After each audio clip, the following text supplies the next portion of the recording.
boa noite, muito boa noite. E hoje o Medcast tá literalmente uma delícia.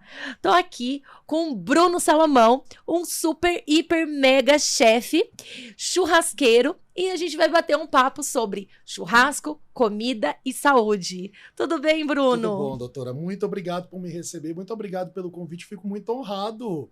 Muito honrado estar num podcast tão legal quanto o seu, que trata a saúde de uma forma muito mais humana. Isso Isso mesmo. é muito legal. Tirando essa questão do médico e aquela coisa endeusada que a gente tem de umas gerações passadas e tudo, e trazendo isso para uma questão muito mais literalmente humana, muito mais aqui na Terra com a gente. E eu fico muito honrada porque você é uma super celebridade, que as pessoas tiram foto na rua para você pra tirar foto, né, do meio do churrasco. E não só do churrasco, quanto da culinária em si, né? Eu fiz o meu dever de casa, eu diria, né? Tava ali olhando a sua bibliografia e eu vi que você aprendeu a cozinhar aos 5 anos de idade. Sim. Isso é verdade mesmo? Sim. Eu sou de uma família maranhense, eu sou natural de São Luís do Maranhão, e a minha família, parte de mãe, que é de onde a minha família do Maranhão que é a parte materna, a minha família ela tem uma base árabe. Meus bisavós vieram da Síria. Então faz parte da família árabe, da família maranhense também, a cozinhar desde cedo. Minha irmã, eu tenho uma irmã gêmea, ela nunca quis cozinhar, a Brenda nunca gostou. Eu já tô na cozinha, eu já nasci dizendo que eu ia ser cozinheiro. Olha só. Então eu acho que a cozinha ela sempre esteve comigo. Se tem algo espiritual, se tem algo energético, eu não sei, mas que eu não sei fazer outra coisa na minha vida. Desde criança eu sempre soube disso. Olha só, e a cozinha, assim, né, a comida, ela é uma das maiores demonstração de amor, Sim. né? Por exemplo, quando a gente tá chorando, o que a mãe faz? Pega no peito e vai dar o acalento e o alimento, né? Então, o peito, né? O alimento, o leite, né? Quando a gente tá chorando, assim, a gente é criancinha, fala assim, não, para, tia vai te dar um sorvete, né? E quando, assim, a mãe ali cozinhar para os filhos e tudo mais, é uma forma de carinho. Quando eu vou receber alguém em casa, eu adoro cozinhar, né? Fazer uma coisa gostosa para a pessoa comer e ficar contente. Então, é uma forma de dar amor, né? De passar carinho. Eu acho que nós temos uma ligação com a alimentação. Se a gente for ver a ancestralidade, se nós formos ver a nossa base da existência, nós fazemos tudo para comer e reproduzir. Então isso está no nosso mecanismo primário, primordial. Uhum. A alimentação que nós... Pra gente, ela é muito mais do que só ingerir nutriente.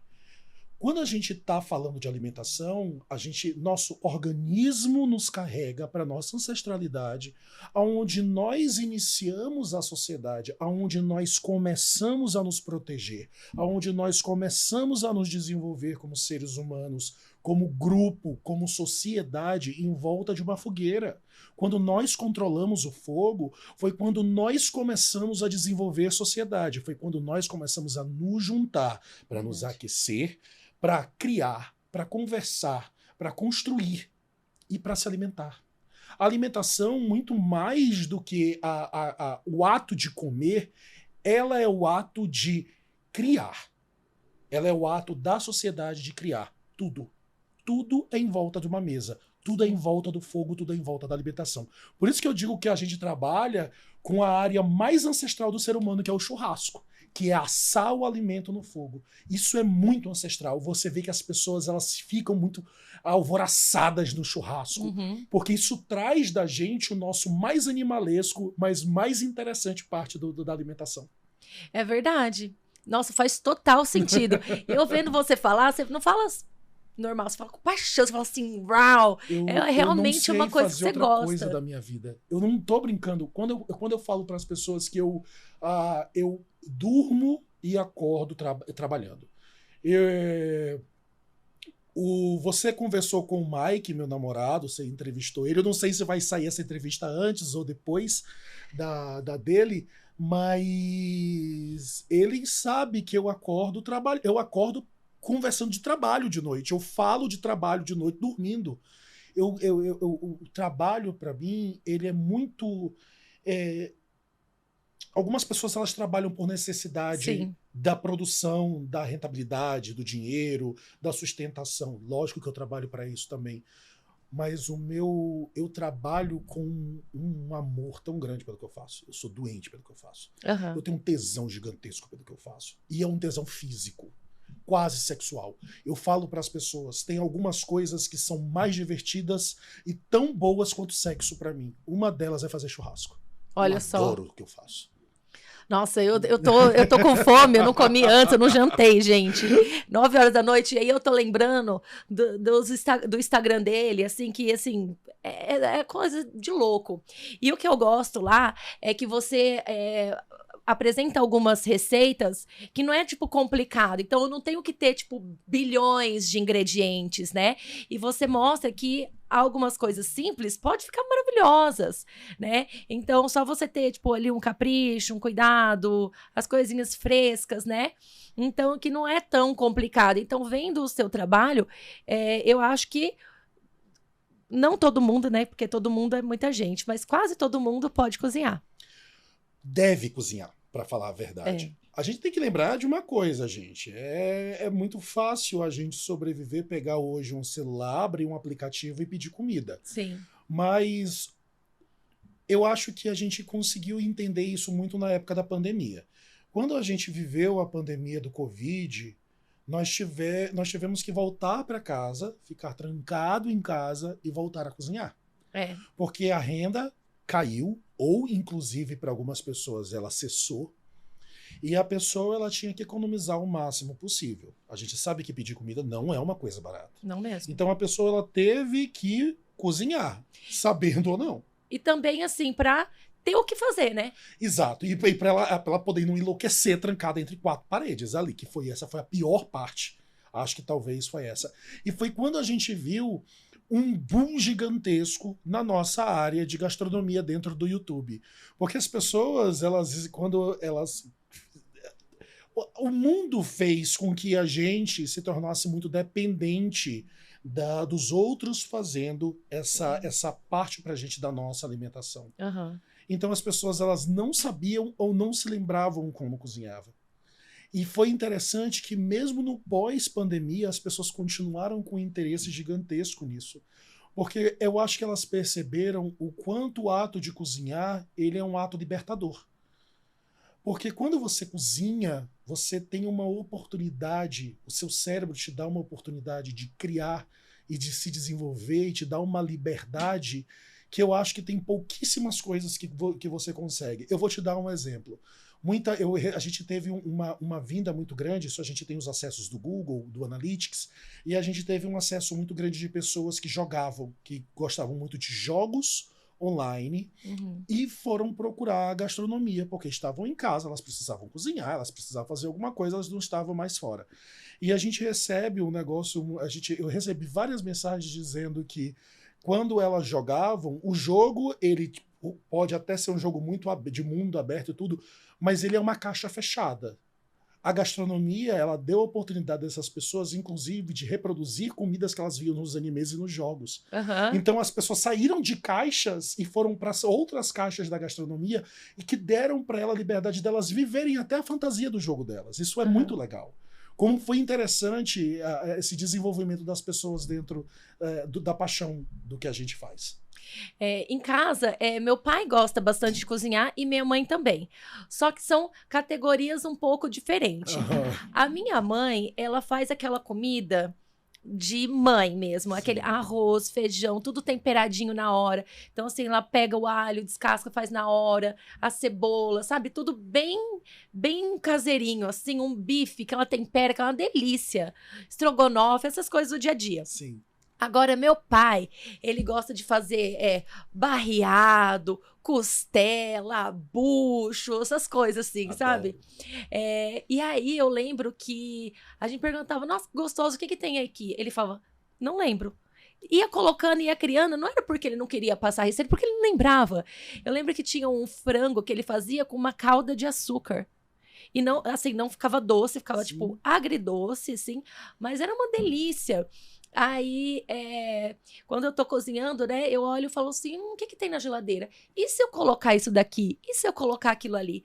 Aí teve uma vez que eu tava fazendo um filé, e aí tinha uma canela assim em cima, eu falei, eu acho que combina. Aí eu coloquei assim, um pouquinho de canela e aí umas amigas estavam vindo comer em casa. Gente, elas comeram a carne e eu falava, que carne é essa? O que que tem aqui? O que que tem aqui? E era canela, era a única coisa de diferente que eu tinha colocado, né? Aí depois eu até vendo, assim, a relação da carne com a canela, que aí depois eu fui pesquisar. É bastante usado até, né? Muito. Então não é uma coisa assim que eu descobri, mas ali na hora eu coloquei, deu super certo, foi um sucesso, todo mundo gostou. Cara, isso é tão bacana da gente ouvir. Sabe por quê? Porque quando a gente cozinha, existem. Cozinhar profissionalmente é totalmente diferente De de cozinhar. cozinhar dentro de casa, para sua família, para os seus amigos. São situações absolutamente diferentes. Só que a gente parte do início, da base de que gastronomia é uma ciência. Aham. Gastronomia ela tem bases. A gastronomia ela tem bases científicas aonde ela é uma ciência tão completa. Eu falo para as pessoas que a gastronomia é uma das ciências mais completas da humanidade. Porque dentro da gastronomia, dentro de um prato, dentro da alimentação de uma sociedade, você vê se ela passou por fome, se ela passou por invasão, qual é a base religiosa dela, se ela fica numa área de seca, se ela fica numa área de chuva, se ela é uma região produtiva, se ela é uma região de mar, se ela é uma região vulcânica. Tudo isso é expresso dentro de um prato. Os pratos daquela sociedade, elas representam todas as estruturas de uma sociedade, desde a sua ancestralidade, desde o seu início. Então, quando a gente pega e a gente descobre, e a gente viaja, e a gente come sabores novos, e a gente vai em restaurantes diferentes, e a gente vai na casa de pessoas e come coisas diferentes, você tá vendo a história se acontecendo, você tá vendo a história, e aí você prova sabores novos, e isso te dá a liberdade de criar coisas novas. E quando você falou do açúcar dentro do frango, isso é muito interessante, porque a gente tem que lembrar, isso é uma coisa que eu sempre bato muito lá no canal, que gastronomia é ciência. Aham. E tudo que a gente explica para as pessoas, a gente não ensina às pessoas receita. A gente ensina técnica. E com a técnica você pode criar. Aham. Eu acho que isso é uma das coisas mais importantes dentro do mundo de quem quer ensinar gastronomia. Então, quando você fala do açúcar no frango, isso é uma técnica muito antiga. Porque o Olha. açúcar, para falar a verdade, quando a gente torra o açúcar, o que ele faz? Ele vira uma calda. Qual é a cor dela? Ela fica cor de calda de pudim. Caramelo. Caramelo. Caramelo, inclusive, é o nome de um tipo de corante. Porque aquela cor no nosso cérebro, ele representa sabor. Quando a gente olha uma carne e ela está marrom, ela passou por um processo chamado reação de Maillard, que não é caramelização. Ela tem caramelização porque caramelização é uma reação de desestruturação do açúcar. Uhum. A carne ela tem açúcares naturais, mas a reação de Maillard, essa crosta, ela é uma reação que acontece com os lipídios, com proteína, é toda uma cadeia de desestruturação e reestruturação de moléculas. Isso dá cor, sabor, textura à carne. O nosso cérebro ele já está acostumado, ele já sabe que quanto mais caramelizada, que essa cor caramelo tiver a carne, mais saborosa ela vai estar, mais interessante ela vai estar e mais nutritiva ela vai estar. Por quê? A gente tem que lembrar de uma coisa. O cozimento da carne, a desestruturação da carne, porque cozimento é desestruturação. Aham. Quando a gente desestrutura uma carne de forma física ou química, nós estamos criando outras moléculas. Aham. Nós estamos desestruturando moléculas e criando moléculas também mais complexas. Tanto que existem algumas teorias de que nós só começamos a nos desenvolver como seres humanos e fomos para o Homo sapiens sapiens no momento em que a gente começou a consumir alimentos assados, porque nós tivemos acesso a nutrientes complexos. E isso faz parte da caramelização e reação de Maillard, principalmente. Então, esse também faz parte da nossa sociedade. Quando seu pai coloca açúcar, isso é uma forma da gente dar cor, sabor ao nosso alimento e fazer com que ele fique, inclusive no nosso cérebro, mais gostoso. É verdade. É interessante, eu falo para todo mundo, todas as vezes que você for cozinhar, que seja salgada a comida, coloca um pouquinho de açúcar.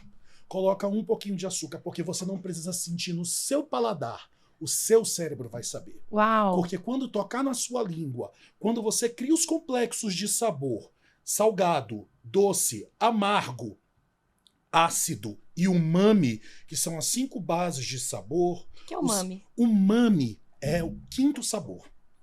Umami seria a junção do salgado, doce, amargo e ácido. Ele é aquele sabor que faz você salivar. Sei. Sabor não, o gosto. O gosto. Porque existe uma diferença muito grande entre gosto e sabor. Você sabe qual é a diferença? Não. Então, a gente sempre precisa deixar isso muito claro. Gosto, ele é uma sensação, ela é uma reação do seu corpo ao alimento. Uhum. Ou seja, se você tapar o seu nariz e tapar os seus olhos e colocar açúcar na sua boca, você não vai sentir o sabor, mas você vai ter a sensação de doçor. Uhum. Se você colocar vinagre na sua boca com seu nariz e seu olho tampado, você vai ter a sensação de ácido. Se você colocar sal, você vai ter a sensação de salgado. Se você colocar bicarbonato, você vai ter a sensação de amargor. Se você colocar glutamato monossódico, que é um elemento de realçador de sabor, que é o umami, você vai começar a salivar e ele vai te dar a sensação de umami, de ultrassalivação e essa sensação de querer mais. Essa é a base do umami. O que é? Isso é o gosto. O que é sabor? Sabor são essas sensações, mas todo o complexo cerebral que te dá pelo olfato. Então, quando você sente o olfato, aí você vai sentir as nuances dos sabores, dos temperos e todo aquele complexo se abre. Um exemplo disso é a canela. É a canela. Porque se você tampar o olho, tampar o nariz, você não sente gosto de nada. Exatamente. Você sente picância. É. Porque ela tem uma base de picância. Mas você não sente nada. Porque ela é olfativa. É. Porque ela tem óleos essenciais. Esses óleos, eles não são amargos, eles não são ácidos, eles não são doces, eles não são salgados. Eles são olfativos. E você vai sentir aqui. Não é aqui. Entendi. Entendeu? Essa é a diferença de gosto e sabor. Então a gente tem que sempre brincar com construções que envolvam inicialmente o gosto, trabalhando todos os gostos e desenvolvendo depois os sabores. Uhum. Teve uma vez que eu vi num programa, eu nem me lembro qual programa é, faz muito tempo, que aí eles falaram assim, tem algumas coisas mais saudáveis para você substituir pelo açúcar. Por exemplo, quando você vai fazer um molho de tomate, né, aí ele vai ficar muito ácido, você vai neutralizar ele com um pouquinho de açúcar, mas você pode substituir por cenoura ralada. Uhum. Aí, esses dias, não, terça-feira agora, Nossa, falei assim, gente, eu tava tão cansada que eu falei, quer saber? Eu quero muito comer um hot dog assistindo Big Brother e depois dormir. Aí fui lá, comprei o tomate, que eu gosto de fazer o molho de tomate e tal. Aí eu lembrei, eu tinha cenoura, eu falei, vou ralar um pouquinho de cenoura. Peguei, coloquei bem raladinho, não deu nem pra perceber. Mas eu senti que tirou a acidez. Tá certo? Tá errado? Então, tirar a acidez. Vamos começar por aí. Açúcar não tira acidez. Nem a cenoura tira acidez. Eles mascaram a acidez. Tá. A acidez é pH. Sim. Quando eu tô te falando, tudo é ciência. A gente trabalha com ciência, a gente trabalha com química avançada. A gente trabalha com química aplicada dentro da cozinha. Então, quando a gente está falando de anular a acidez... Teria que ser tipo um bicarbonato, então. A gente precisa, para anular a acidez, para estruturar um pH ácido, para levar ele para uma base de neutralidade, eu preciso adicionar o quê? Bicarbonato. Alcalinidade. Uhum. Porque quando eu tenho ácido mais alcalino, eu tenho uma reação de anulação de pH, que isso me resulta em água, sal e gás carbônico. Por isso que, quando eu quero tirar a acidez de algo, isso é uma dica para vocês. Quero tirar a acidez do meu molho de tomate. uma pontinha de colher. É muito pouco de bicarbonato de sódio.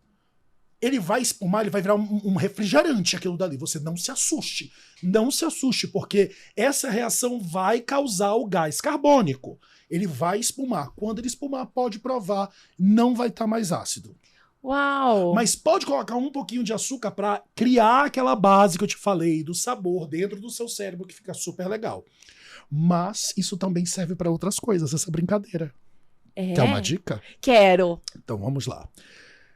Bruno, eu adoro caipirinha, mas eu tenho um probleminha que eu sempre tenho azia depois, porque meu estômago tem um problema com acidez. Tudo que eu como com muita acidez, muito limão e tal, depois eu fico passando mal.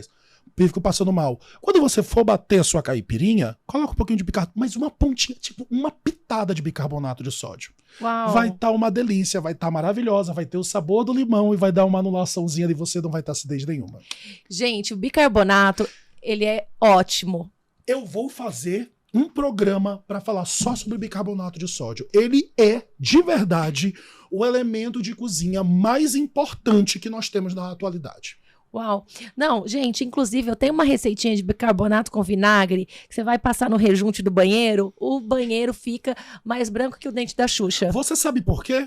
Por quê? Exatamente pela reação de bicarbonato. Quando você faz a reação de anulação, você tem ali, você pega tudo, aqui dali tem água, aquilo dali, toda aquela sujeira, ela vai reagir com a reação de neutralização, que vai fazer o gás carbônico. Fica espuminha mesmo. Ele vai subir, aquilo dali vai destacar a sujeira. E imagina que a gente está falando isso para limpeza. O bicarbonato, gente, serve para tudo. O bicarbonato serve para tudo. Eu vou te dar um exemplo para que serve o bicarbonato. Eu quero fazer uma carne e eu quero fazer ela mal passada por dentro, mas eu quero que ela crie uma crosta super linda por fora. Um pouquinho, mas tipo quase nada de bicarbonato. Passa um pouquinho junto com o sal. O bicarbonato, ele também tem o poder de diminuir a temperatura que causa a caramelização e a reação de Maillard. Então, se eu tenho uma temperatura que a partir de 64, 68 graus, a gente começa a ter essas reações, a gente diminui ela para 60, 58 graus. Então a gente vai ter uma carne que ela vai ficar bonita mais rápido. E por dentro vai estar um pouquinho mais mal passada. Entendi. Inclusive, para você evitar aquele aguaceiro, sabe quando você coloca a carne na panela e a panela ainda não está muito fria, ou seu fogo não é muito forte, ela começa a soltar aquela aguaceira e tudo. Um pouquinho de bicarbonato de sódio resolve isso, porque ela começa a tostar muito mais rápido. Uau, amei! E assim, você cozinha de tudo? Ou o seu foco é só churrasco? Eu cozinho comida salgada. Ah, tá. Porque confeitaria e panificação, eu sou uma verdadeira desgraça. Não sei, mana. Não sei. Eu olho para uma massa de pão, ela morre. O fermento, ele olha para mim, você não. Foi a óbito. Exatamente. Não gostam de mim. Me odeiam. Tem também uma coisa da temperatura da mão. Eu lembro que mulher menstruada, o pão não sei o quê. Não é. Tinha que pôr a mão na água, com gelo. Assim, lá no interior falavam isso, né? Ih, tá menstruada, vai desandar. Que absurdo, não tem nada a ver. Não é isso, não é essa questão de temperatura. Existe a questão de temperatura, mas não é bem isso. Mas eu sei que isso é uma coisa que a gente percebe muito, é a energia da pessoa. Tem pessoas que têm uma energia que é para confeitaria. E aí tu joga uma pessoa para fazer um arroz, ela não sabe fazer um arroz. Mas ela sabe fazer um eclair, ela sabe fazer uma massa choux, ela sabe fazer um doce, uma de confeitaria avançada, ela sabe fazer um entremê maravilhoso, mas não sabe fazer um arroz. É que nem eu adoro cozinha quente, pode me dar cozinha quente do mundo que você quiser. Me dá uma base, eu vejo ele, se eu nunca provei, eu vejo uma base dele, eu sei o que fazer. Porque eu tenho base técnica disso. Agora me bota pra fazer um bolo. Nada. Trágico. Tragédia. Tragédia. Então eu tenho uma proposta. Eu faço um bolo de cenoura pra você. Aí, que delícia. E você faz um churrasco pra mim. Excelente proposta, bonita. Me fala uma coisa, assim, eu sei que você era publicitário. Sim. É publicitário, Continuo né? sendo. Exatamente, por isso que eu já corrigi. E aí você foi lá, fez seus 18 anos para entrar na faculdade, vou fazer publicidade, certo? Isso. E aí, da onde que você passou da publicidade para ser chefe? Então, é o seguinte, por que eu fiz publicidade primeiro? Porque eu saí do colégio muito novo. Tava fazendo 17 anos quando eu saí do colégio. Eu saí muito novo, e aí não tinha ainda, tava abrindo o primeiro curso de gastronomia lá em São Luís, no Selma, e tipo, ele ainda não tinha reconhecimento do MEC, ele ainda não Tipo, tinha não era uma nada. faculdade ainda, né? Exato, ele é o primeiro grito de um curso de gastronomia, de uma graduação em gastronomia, que não tinha ainda validação de nada. Não tinha professores bem. Então não tinha como. Então meus pais falaram, Bruno, e aí eu não tinha como sair, eu não era maior de idade, eu não podia nem ir para uma outra cidade. Uhum. Eu era menor. E aí meus pais falaram, meu filho, escolhe um outro curso que você se identifique, faça o seu bacharel, depois você vai buscar o seu sonho, mas tenha uma coisa que você comece agora. Uhum. Publicidade e propaganda era uma coisa que eu sempre amei. Eu sou um comunicólogo natural. Eu nasci comunicólogo. Uhum. Desde criança eu apresentava as coisas no colégio, sempre apresentei a rádio do colégio, sempre estive na frente de câmera. Então isso para mim nunca foi um problema. E quando eu fui para comunicação, eu me desenvolvi na área de atendimento publicitário, quando eu fui para dentro de agência, mas dentro da faculdade eu fui para apresentação de TV e rádio. Ah, olha que legal. Então, dentro da faculdade, eu já comecei a desenvolver isso. Eu já cozinhava, eu cozinhava para os meus amigos quase toda semana. E eu sempre lidei inclusive o meu curso, o meu TCC foi sobre gastronomia. Então, eu sempre levei tudo para a área da gastronomia. Trabalhei alguns anos a mais aí em agência, fui para dentro inclusive da indústria. Eu trabalhei com engenharia industrial, dentro da área de marketing de engenharia industrial. Olha que legal. E aí eu odiava aquilo dali.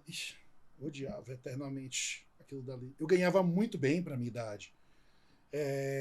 Mas eu odiava aquilo dali porque aquilo dali não era o meu caminho. Tinham tantas pessoas querendo estar fazendo o que eu estava fazendo, no lugar onde eu estava fazendo, com os profissionais que eu estava fazendo. E eu odiava aquilo dali. A minha área era gastronomia e as coisas me empurravam para gastronomia. Uhum. Então, com 23 anos, eu falei, eu não vou mais fazer isso comigo. E aí eu mandei o meu currículo, como eu já era formado, eu mandei o meu currículo para o Senac Águas de São Pedro, que tinha vaga para alunos já formados, e eu esperei. E eles mandaram um e-mail no dia 5 de agosto. E eu me lembro até hoje, como você está aprovado. Nesse dia, eu acho que foi... Nesse dia, eu falo para as pessoas que eu senti... Foi a primeira vez que eu senti uma felicidade que foi tão forte. Aquele dia eu senti algo tão poderoso dentro de mim, algo tão poderoso naquele dia acordou dentro de mim. Porque naquele dia eu me tornei livre. Naquele dia eu conheci a minha própria liberdade. Uhum. Eu não tô brincando. Foi algo muito poderoso, tão poderoso que eu não sei explicar o que aconteceu naquele dia. Mas aí veio o banho de água fria. Eu liguei pra faculdade. Eu passei, eu tava chorando. Eu passei, eu quero saber como é que eu faço, quando que começa as aulas e tudo. Eles falaram, querido, então, acho que você não leu muito bem a cartilha, mas as vagas para alunos formados, elas são dadas depois que todos os alunos já entraram, todos os processos terminaram e sobraram vagas. As aulas já começaram. Você tem até amanhã, 6 horas da tarde, para chegar aqui ou você perde sua vaga. Eu estava em São Luís do Maranhão, a faculdade era em Águas de São Pedro. Sabe Deus aonde era Águas de São Pedro? No interior de São Paulo, eu não sabia. Eu não sabia nem como chegar. Eu falei, minha filha, você está louca? Eu estou a 4.000 quilômetros daí. Como você quer que eu chegue até amanhã, 6 horas da tarde? Isso era 5 horas da tarde. Eu tinha que chegar até 6 horas da tarde do dia seguinte. Eu falei, o que eu faço? Aí falei com coordenação, falei com direção, me deram 48 horas. Eu falei, estou chegando. Chego. 25 não dá, mas 48 eu chego. Cheguei em casa, falei, estou indo embora. Mas como é? Eu estou indo... Desculpa, foi eu. Eu estou indo atrás da minha felicidade. E estou indo. Mas você não pode, como é que você vai largar a sua vida? Vocês não entenderam. Eu estou indo arrumar minha mala. Eu arrumei minha mala e fui embora. Nossa. Eu não despedi de ninguém. Não teve festa, não teve adeus, não teve tchau, não teve nada. Eu arrumei minha mala e entrei no avião. E você tem uma irmã gêmea, Tenho. né? E assim, todo mundo fala que os gêmeos têm, tipo, uma hiper, super, mega ligação, que é difícil de desvincular. Os outros gêmeos têm, eu não tenho. Eu não tive. Tchau, tô indo. Não, é que a minha família é uma família muito, como é que eu posso dizer, muito livre.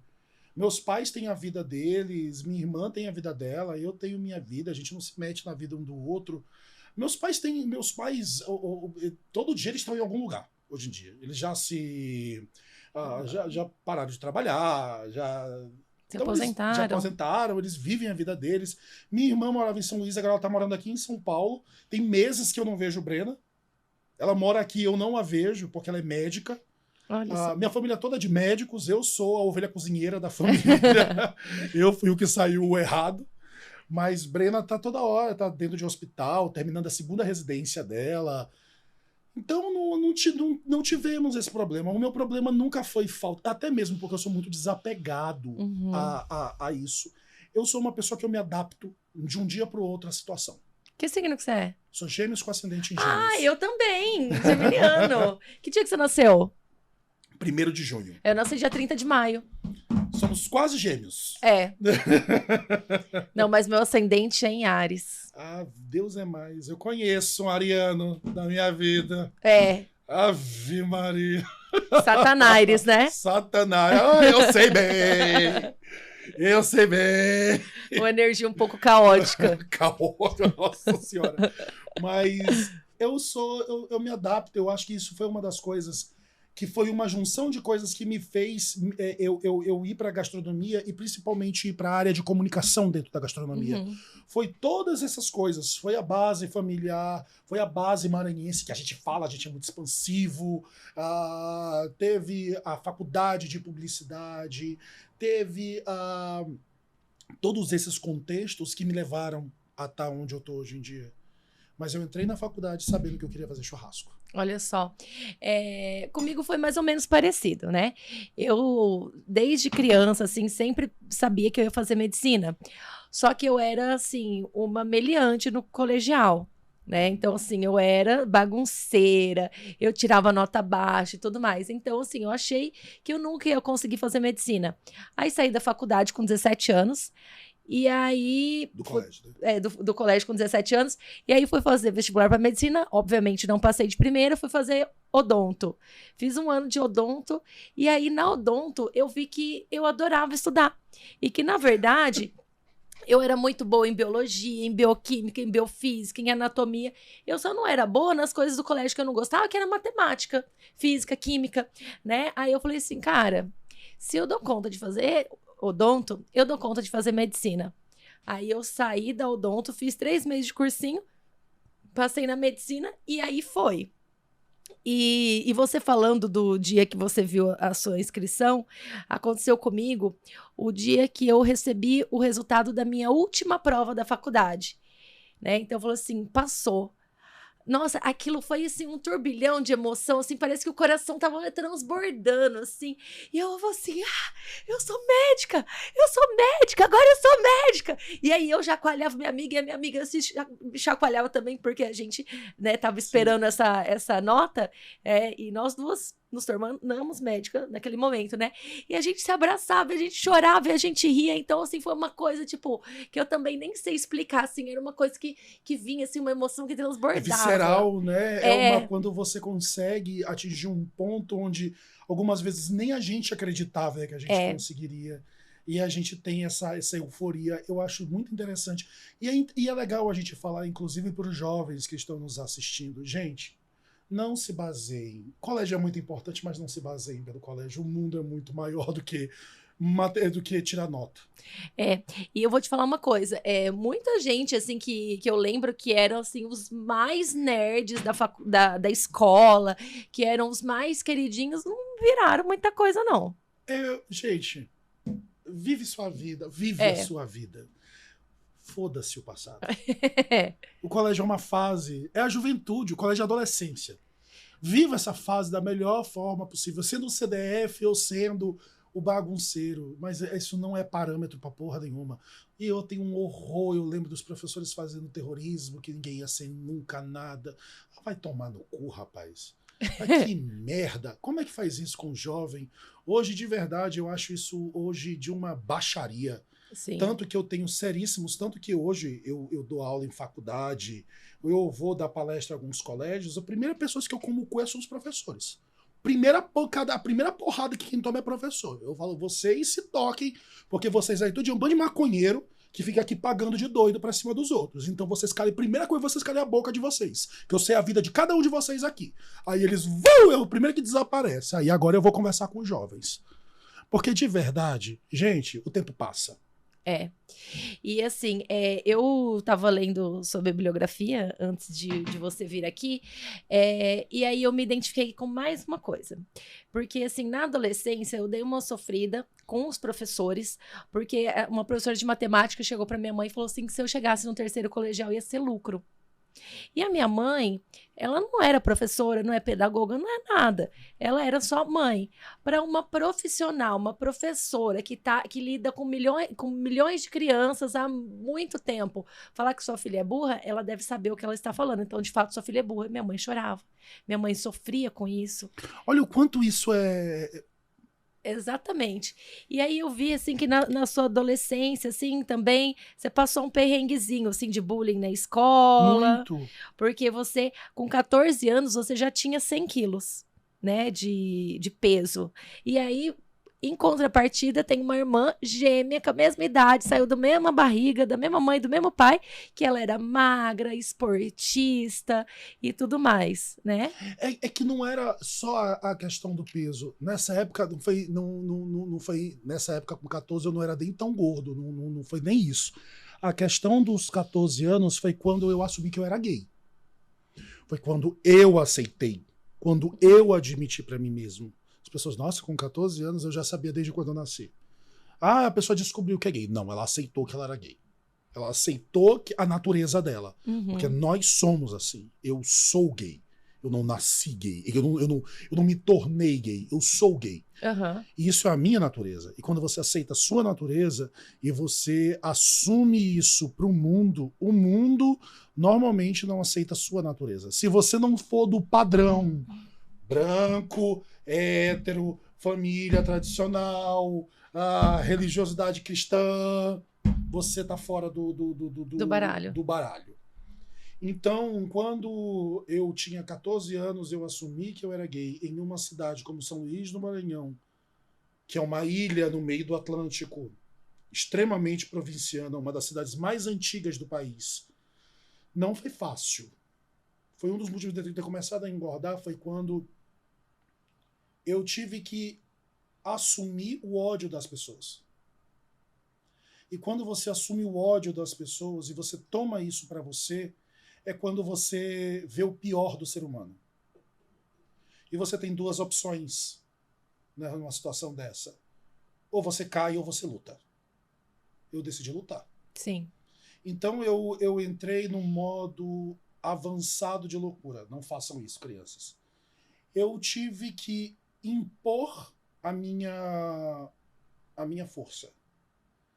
Não na porrada, mas fazendo besteira. Na irreverência, na rebeldia. Na rebeldia, no álcool, na droga, em ser o cara doido, em ser o cara que fazia isso, que fazia aquilo, e que fumava, e que bebia, e me posicionar como uma pessoa forte e maior do que ele é o viadinho do colégio. Uhum. Então eu tive que assumir o papel, eu tive que criar a persona do Bruno, que é a persona que eu trago para os meus vídeos. Tipo, aqui não. Aqui Exato. não, irmão. O louco que vira a mesa, que grita, que manda se fuder por qualquer coisa. Essa é uma persona do Bruno. O Bruno Bruno mesmo, tá aqui na sua frente. Que gosta de estudar, que não sai, que gosta de ficar em casa, que dorme e acorda trabalhando. Esse sou eu. Mas isso não é, na mídia, isso não é interessante. Uhum. Mas o Bruno irreverente, louco, transtornado, maluco, isso faz parte de mim. Aham. Ele não deixa de ser eu, mas ele não só sou eu. Sim, tem muitas outras Tem faces, né? muitos outros Brunos aqui dentro. E me fala uma coisa, você falou assim eu até vi assim, né, o que eu comecei a fazer na internet começou a vender. O gordo que bebia, que falava palavrão, que tomava 30 latas de cerveja por dia. Eu trouxe isso do colégio. Eu aprendi que isso dava certo no colégio. Eu aprendi que essa persona, quando você bate de frente com os padrões, aquilo dali choca. E o choque gera interesse. Aham. Então, quando eu me tornei, de novo, o Bruno do colégio, que precisava se impulsionar de alguma forma, utilizando esse tipo de força, eu vi que deu certo. Porque assim, o meio do churrasco é um meio bem hétero, né? Extremamente. Então, como aí você teve que ainda se impor Voltar ao colégio. pra falar assim, ó, eu não sou o viadinho que vai comer a linguiça. Eu não sou o viadinho que tá aqui por conta da cota. Eu não tô aqui por conta da cota, eu tô aqui porque eu sou melhor bom do que grande parte de vocês. Não porque eu sou melhor por ser melhor, mas é porque eu ralo meu cu no asfalto estudando, que nem um filho da puta, pra não ter alguém que venha com você dizer que eu tô aqui porque eu sou o viadinho da cota, porque eu já escutei isso. Não acredito. Já escutei. Aí a pessoa, eu falo assim, vamos cozinhar juntos? Eu nem sabia que A tinha... pessoa não sabia acender um fogo. Eu falo, Eu não sabia nem que tinha cota pra viado pra entrar Eu no meio. queria ter cota pra viado, gente. Ia ser muito mais fácil, né? Ia ser muito mais fácil se tivesse cota. Mas eu vou te falar uma coisa. Mulheres dentro do churrasco, gays dentro do churrasco, que são pouquíssimos. Eu conheço se eu falar que eu não conheço 10 hoje. Homens. Mulheres gays têm inúmeras dentro do churrasco. Mas homens gays assumidos dentro do churrasco tem pouquíssimos. Sabe por quê? Porque as pessoas, elas cobram da gente, o mercado cobra da gente muito mais. Porque você ser mulher dentro do churrasco e você ser gay dentro do churrasco, você tem que se provar todo dia melhor do que os outros. Porque as pessoas vão cobrar de você que você tá lá por conta da cota.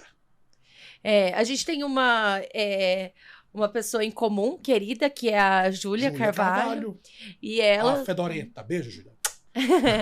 E ela também é uma como que chama? Uma assadora. Isso. Uma assadora respeitada. Assadora, cozinheira, ela é tudo também. Não, porque teve um dia que eu falei churrasqueiro, nossa, quase me apedrejaram. Por quê? Porque é assador. Não é churrasqueiro. Vai se fuder. Procurar tomar banho. Tomar no cu, frescura do caralho. E me conta assim, já que a gente tá falando da sua vida profissional, gostaria que você me falasse aqui, tem que você é capitão da seleção brasileira de churrasco. Americano. De churrasco americano. Isso, de American Barbecue. Sempre foi uma paixão minha, eu amo todo tipo de churrasco, mas o American Barbecue, que é o churrasco defumado, que ele é totalmente diferente do churrasco brasileiro, ele tem características muito diferentes. Quando a gente começou a trabalhar churrasco defumado no Brasil, tinham pouquíssimas pessoas trabalhando com isso no Brasil. E a gente começou, como tudo que começa, a gente começou copiando. Só que durante os últimos 10 anos, a gente passou traduzindo isso para a língua brasileira. De uma forma em que a gente abrasileirou tanto a técnica que a gente conseguiu construir um terceiro tipo de churrasco, que é o Brazilian Barbecue, que tem as nossas características de uma forma internacional. Olha. Então, hoje, a Júlia, inclusive, faz parte do time principal, que é o Pitmasters Brasil, que é liderado hoje por Daniel Lee, que ele é o dono do time, ele é o CEO do time, e eu sou o capitão técnico. Só que hoje eu não vou dizer que eu sou mais o capitão técnico, porque hoje todos os participantes são capitães também. A Júlia é capitã, o Bueno é capitão, o Luan é capitão, todos os participantes hoje fazem parte dessa capitania do time. Porque cada uma dessas pessoas ela é extremamente importante em alguma coisa que elas fazem aqui dentro do Brasil. Mas quando a gente tinha ainda um selo de capitão, eu tinha essa alcoa, digamos assim. Mas isso foi muito interessante porque quando eu fui convidado para capitanear a seleção, o Pitmaster Brasil, houve um horror muito grande do mercado. Exatamente. Um dos motivos. Por que o nordestino viado vai ser capitão da seleção? Eu escutei muito isso. E muita gente escreveu isso em fake na internet pra gente também, né? Porque as pessoas elas não têm coragem de falar isso na nossa frente. A internet é um meio onde você pode mascarar. Nossa, imagino você pegando aquelas tábuas de madeira fazendo e indo atrás da pessoa. Então, eu não precisava. Eu falo, prove que você é melhor. Vamos sentar aqui e vamos discutir reação química do que a gente está falando. As pessoas, elas acham que, até hoje, isso é uma briga que eu tenho muito no mercado, as pessoas acham que cozinhar é simplesmente o ato de cozinhar. É o ato físico da produção de alimento.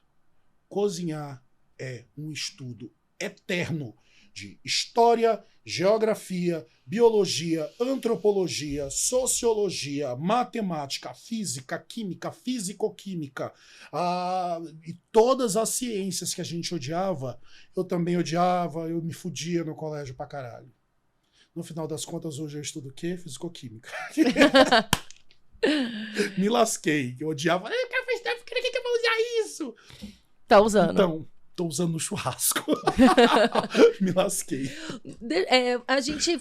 e que mais, assim, de... Você já foi competir nos Estados Unidos? Várias vezes. A gente já compete aí, tem 4 anos que nós competimos internacionalmente. E, graças a Deus, nós somos muito bem quistos no mundo inteiro. Hoje nós fazemos parte de um grupo, hoje eu acho que de 34 equipes internacionais que competem pelo mundo e são todos nossos amigos e nós convivemos com essas equipes com uma amizade, com respeito muito grande. Inclusive a equipe estava agora, eu não pude ir nessa última, eles estavam semana passada, eles estavam lá competindo no início das competições internacionais que acontecem em Houston, no Texas. Eu não pude ir porque eu tive que fazer um procedimentozinho, porque no último ano eu emagreci 68 quilos e aí sobrou um pouquinho de pele, eu precisei, né, dar uma recalchutada. Você viu o nível estético do meu namorado, não ia ficar para trás pro pessoal dizer assim, aquele homem bonito tá namorando com aquele merda. Não vou, de jeito nenhum. Mas posso falar uma coisa? Eu acho você tão sexy. Ô, meu amor, muito obrigado. Não sei se...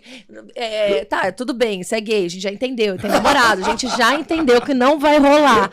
Mas não sei, eu acho você, mesmo você falando pra mim que você é gay, que você tem um namorado ali, que eu já vi, e entrevistei, inclusive, não sei, você tem um rosto meio másculo, assim, essa barba, assim, careca. Cara, isso é uma coisa muito louca. E você tem aqui, assim, o peito largo, né?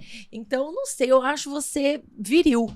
Muito obrigado. Eu acho que isso foi uma coisa que eu aprendi a ser por um motivo do mercado em que eu vivo. Isso é uma coisa que eu sempre escutei muito. E é uma pergunta que eu sempre fiz para os meus amigos. Se eu fosse um homem gay afeminado ou travesti, alguma coisa, eu seria aceito? Não. Por mim seria. Nossa, eu ia te maquiar. Não, mas o mercado ainda tá ele aceitou um homem gay heteronormativo, mas eu não sei se ainda está preparado para um homem gay raiz mesmo. Entendi. Linha de frente, como nós gays chamamos, que são os afeminados. Entendi. Porque é o pessoal que toma porrada, né? Inclusive, você tocou num assunto muito legal, né? Que tem, sim, como emagrecer 68 quilos com força de vontade, né? Então, como é que foi isso? Como que foi essa virada de chave para você? Você se olhou no espelho um dia e falou... Não, foi quando eu entendi que a persona tinha tomado proporções muito maiores do que o Bruno. Quando a persona do gordo bêbado atravessou o limite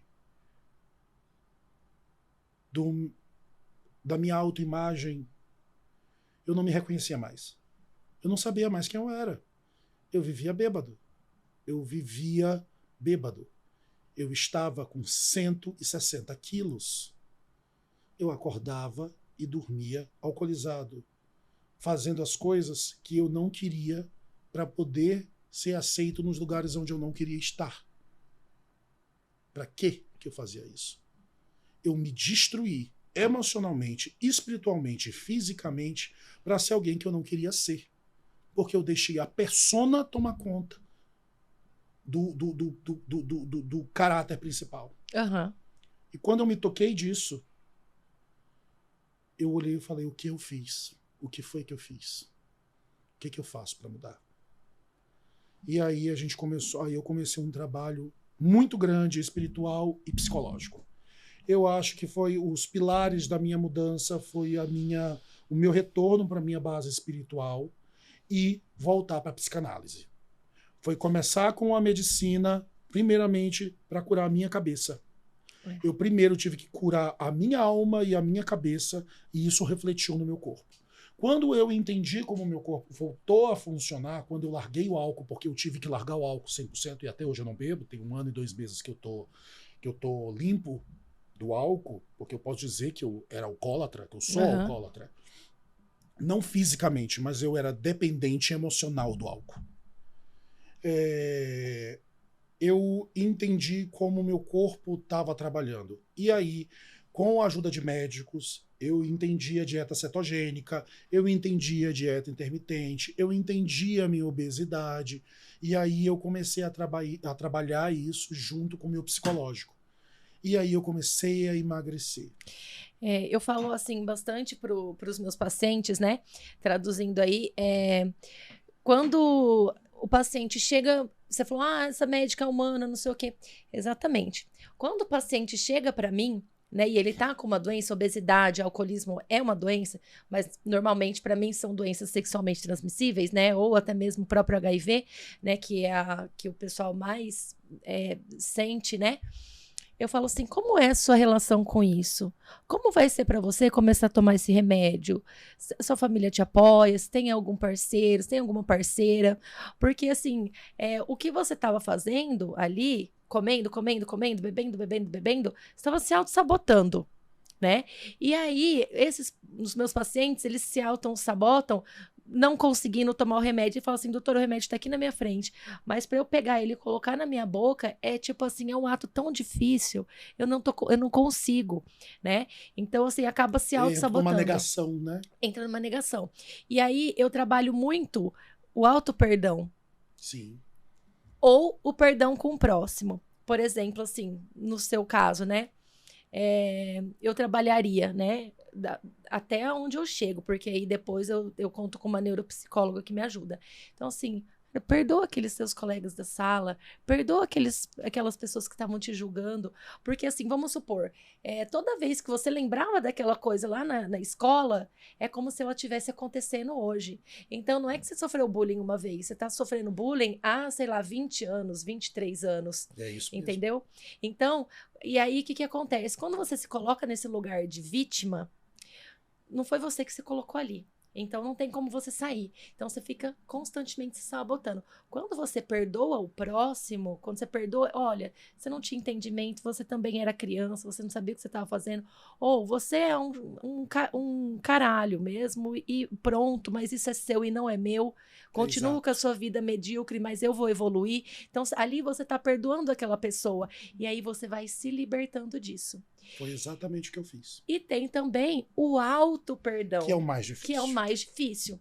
Por exemplo, igual o paciente que pega ali uma DST e não sabe de quem é, uma IST, desculpa, e não sabe de quem é, ele não se perdoa por ter sido promíscuo, não se perdoa por ter sido transante, né, transalhudo, e aí a pessoa acha que ela não merece ser feliz, acha que ela não merece saúde, acha que ela não merece ter outro relacionamento, acha que ela tá suja, que ela tá manchada, e aí eu trabalho muito o perdão, eu falo, se perdoa, é difícil, mas todos os dias você falando, eu me perdoo por isso, eu me perdoo por aquilo, e imaginar você se perdoando, sabe, você se abraçando, se acolhendo, cara, a evolução, o tratamento é outro, a pessoa começa a namorar, começa a se desenvolver profissionalmente, financeiramente, porque ali eu estava falando da saúde, só que essa falta de perdão, ela influencia em tudo. né? O emocional influencia em tudo. Quando você libera a sua mente, você destrava a sua mente, você destrava o seu corpo.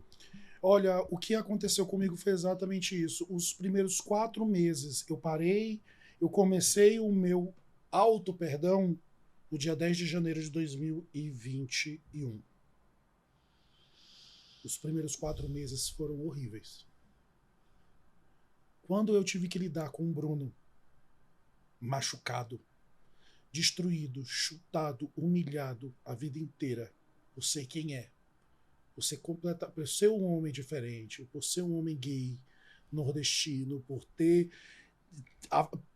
ser a ovelha negra da família, por ser o chutado do colégio. Até o gordo, né? Que o gordo, viado. Eu assumi aquilo dali. Olhar-se daquela forma, sem o álcool que eu bebia desde os 12 anos de idade. Lembre-se, eu comecei a beber e a fumar e a usar todos os tipos de escape com 12 anos de idade. O Bruno, com 32, parou com tudo isso de um dia para o outro. Em um dia, eu falei assim, parei. E eu parei. Quem é o Bruno, no final das contas? Eu conheci o Bruno de 12 anos de idade. Quem era o Bruno de 32? Esse autoconhecimento. E eu começar a entender quem eu era e a me perdoar sem o álcool, sem o cigarro, sem a comida, sem o açúcar, sem nenhum tipo de escape emocional, eu acho que foi uma das coisas mais dolorosas que eu já fiz na minha vida. Foi ter que lidar comigo mesmo sem nenhum tipo de trava, sem nenhum tipo de afago. Eu tive que lidar da forma mais visceral do mundo comigo mesmo. E quando todo dia eu sentia nojo de mim. Eu sentia raiva de mim como eu sentia na época do colégio. Como eu sentia quando eu era criança. Que eu via os meninos indo jogar bola, os meninos falando das meninas, e os meninos desenvolvendo aquela masculinidade, aquela heterossexualidade exacerbada nordestina. E eu não era aquela pessoa. E eu me perguntava por que eu não era aquela pessoa. E aquilo ali voltava todos os dias na minha cabeça desses primeiros 4 meses. Por que não podia ter sido mais fácil? Por que eu não poderia ter nascido certo? E quando eu tive que lidar com um Bruno de 12 anos e tive que passar em 4 meses, 20 anos, mas foi o que me salvou. Foi o que salvou. O que me salvou foi eu mesmo. Foi eu me perdoar. Foi eu me entender. Fui eu olhar pra mim e falar assim, eu vou te fazer feliz, porque ninguém mais vai fazer. E você percebeu que você é aceito, que você é querido, sim, que você é amado, independente do que você... Cara, eu tenho 800 mil inscritos num canal gordo, viado, nordestino, que lutou que nem um filho da puta pra chegar onde tá. E quando eu entendi que todo aquele ódio que eu sentia de mim não era meu, ele não era meu, ele era do coleguinha do colégio, que hoje é um Zé Buceta do caralho, hoje tá preso.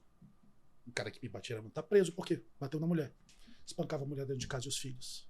Nossa, ele era o popular do colégio. Tá aí o popular do colégio. É isso que eu falo pra vocês, crianças. Tá aí o popular do colégio onde ele tá. Onde é que nós estamos? E eu não sou melhor do que ninguém, não. Mas eu sei quem eu sou. Hoje eu sei quem eu sou. Hoje eu me perdoei, hoje eu me conheci o suficiente para no último 1 ano e 2 meses, hoje eu vou te falar que eu sei quem eu sou e do que eu sou capaz. A minha vida deu uma guinada tão grande, mas tão grande no último tempo, e não foi só por conta da minha estética, não foi por conta do meu... Foi também.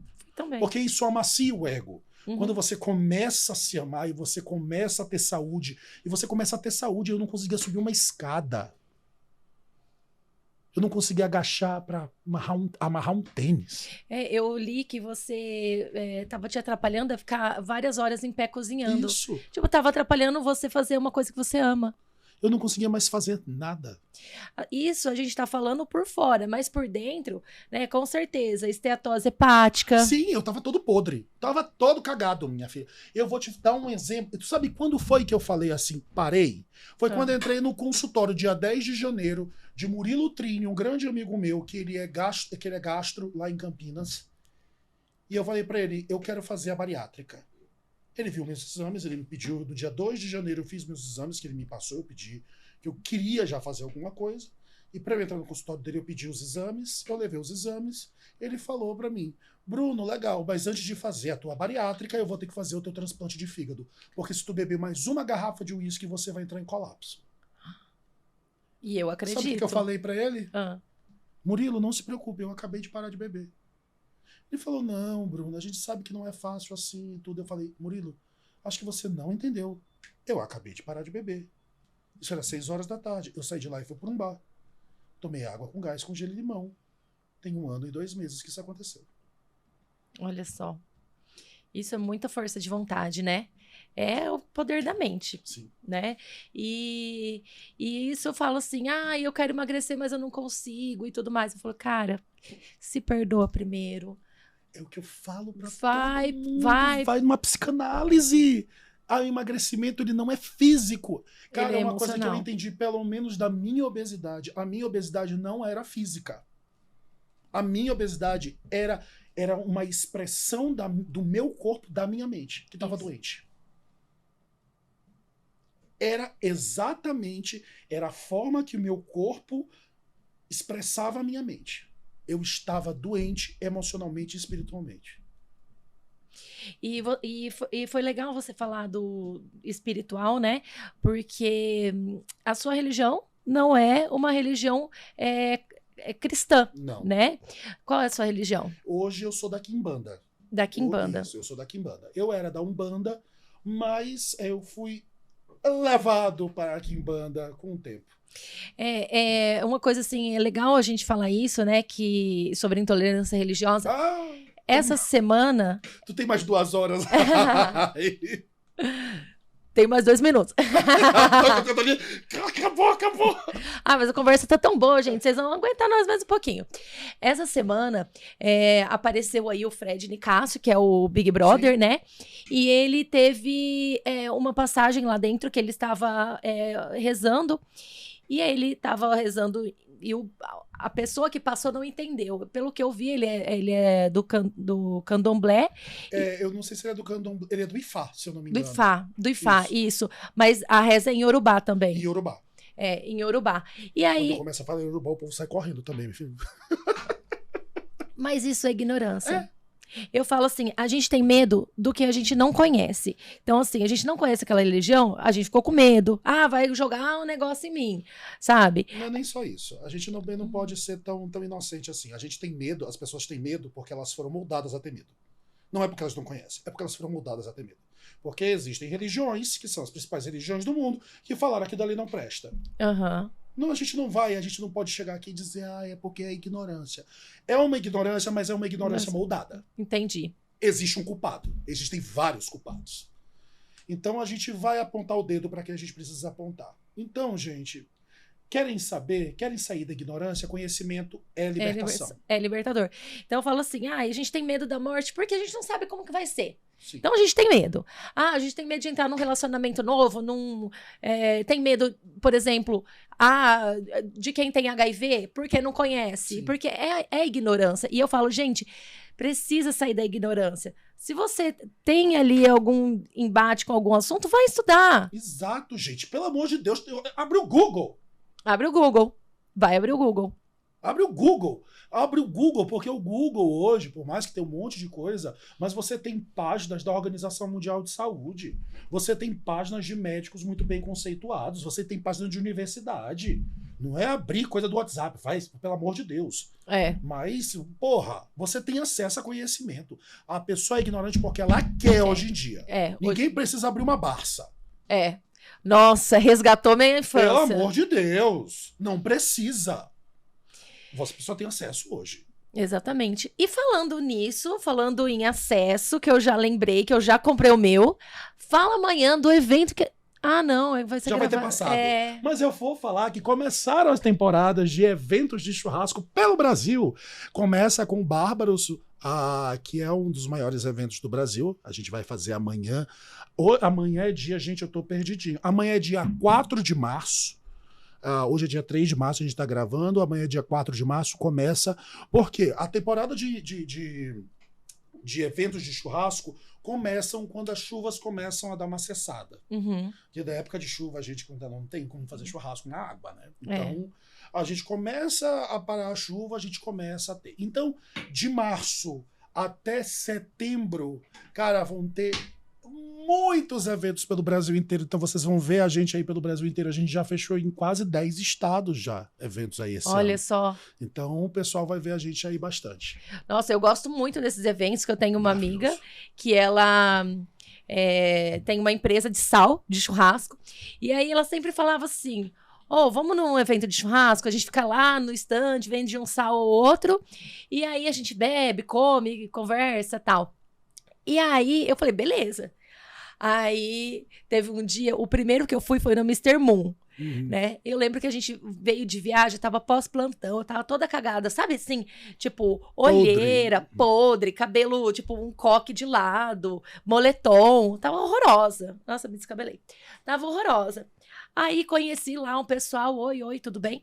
Aí, beleza, montamos lá o stand. Aí no outro dia, quando a gente foi, eu fui bem arrumada, porque eu tava representando a empresa da minha amiga. Sim. Então, assim, fui com uma blusa da empresa, fui com uma calça bonita, salto, maquiada, babyliss no cabelo.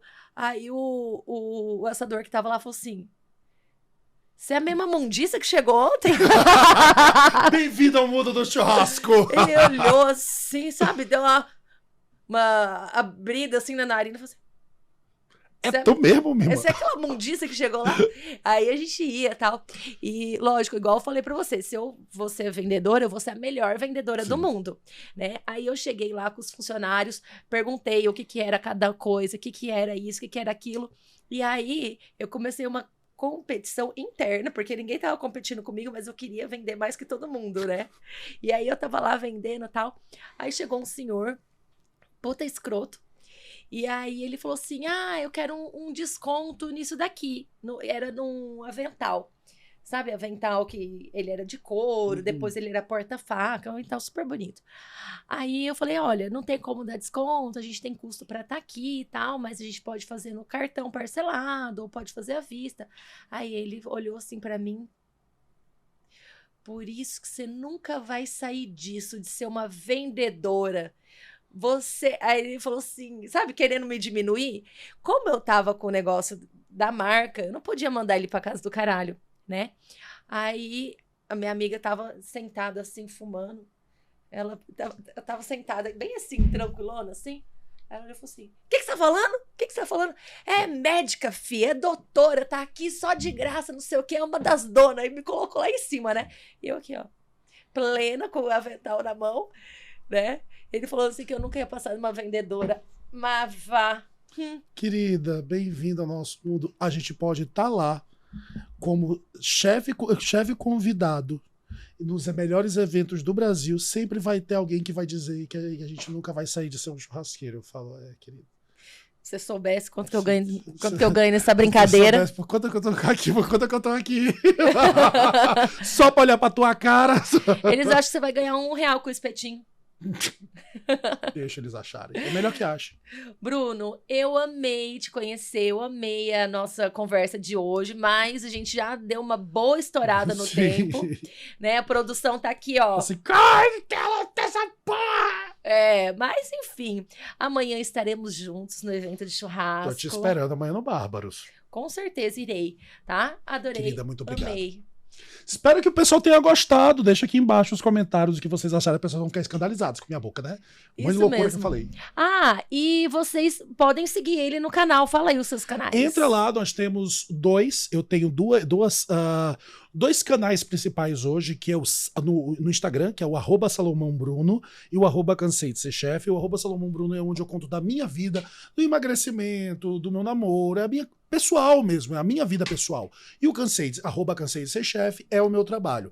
E você vai encontrar Cansei de Ser Chefe em todas as redes sociais, no YouTube, no TikTok, Twitter, e tá lá, vai ter muita coisa legal. Entra no YouTube, hoje nós estamos com quase 1 milhão de inscritos no YouTube. A gente está em 4 países hoje. Olha que legal. A gente está no UOL, eu sou apresentador do UOL, a gente é apresentador aí também de outras empresas, como a Ajinomoto, como a CVC. Opa, vamos viajar de graça. Ô, minha irmã, tô pretendendo este ano, e me aguarde que esse ano tem muita novidade. Olha só. Gente, um beijo para vocês. Eu amei, espero que vocês tenham gostado. E até mais no próximo Medcast.